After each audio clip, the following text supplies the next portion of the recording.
একবার এক শিক্ষক ক্লাসে ঢুকলেন হাতে একটি পানির গ্লাস নিয়ে। ছাত্ররা ভাবল হয়তো সেই পুরনো গ্লাসটি অর্ধেক খালি নাকি অর্ধেক পূর্ণ, সেই প্রশ্নই করবেন। কিন্তু শিক্ষক হাসিমুখে জিজ্ঞেস করলেন, বলো তো দেখি, এই গ্লাসটার ওজন কত হতে পারে? ছাত্ররা এক একজন এক এক রকম ওজন বলল। কেউ বলল 100 গ্রাম, কেউ 200 গ্রাম। শিক্ষক বললেন, আসলে এর প্রকৃত ওজন কত সেটা বড় কথা নয়। বড় কথা হলো আমি এটাকে কতক্ষণ ধরে রাখি। আমি যদি এটাকে 1 মিনিট ধরে রাখি তবে কিছুই মনে হবে না। আমি যদি এটাকে 1 ঘন্টা ধরে রাখি তবে আমার হাত ব্যথা শুরু করবে। আর যদি আমি এটাকে সারা দিন ধরে রাখি তবে আমার হাত অবশ হয়ে যাবে এবং আমি গ্লাসটি ফেলে দিতে বাধ্য হব। মূল শিক্ষা, গ্লাসের ওজন কিন্তু পাল্টায়নি, কিন্তু আমি যত বেশিক্ষণ ধরে রাখলাম সেটা তত বেশি ভারী হয়ে উঠল।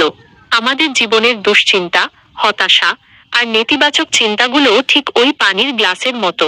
অল্প সময়ের জন্য ভাবলে মনে হবে ঠিক আছে, কিন্তু সারাক্ষণ সেগুলো বয়ে বেড়ালে আপনার জীবন স্থবির হয়ে পড়বে। আপনি নতুন কিছু করার শক্তি হারিয়ে ফেলবেন। চায়ের কাপ ও নতুন সম্ভাবনা। এবার সেই চায়ের কাপের কথা ভাবুন। কল্পনা করুন, একজন গুরু তার শিষ্যের কাপে চা ঢালছেন। কাপটি ভরে যাওয়ার পরও তিনি ঢালতেই থাকলেন। চা উপচে পড়ে, টেবিল ভিজে যাচ্ছে। শিষ্য অবাক হয়ে বলল, থামুন, কাপ তো ভরে গেছে, আর ধরবে না। গুরু হাসলেন এবং বললেন, ঠিক এই কাপের মতো তোমার মনটাও আগের সব ধারণা আর অহংকারে ভরে আছে। যতক্ষণ না তুমি তোমার কাপটি, মন খালি করছো, ততক্ষণ নতুন কোনো জ্ঞান বা সম্ভাবনা সেখানে জায়গা পাবে না।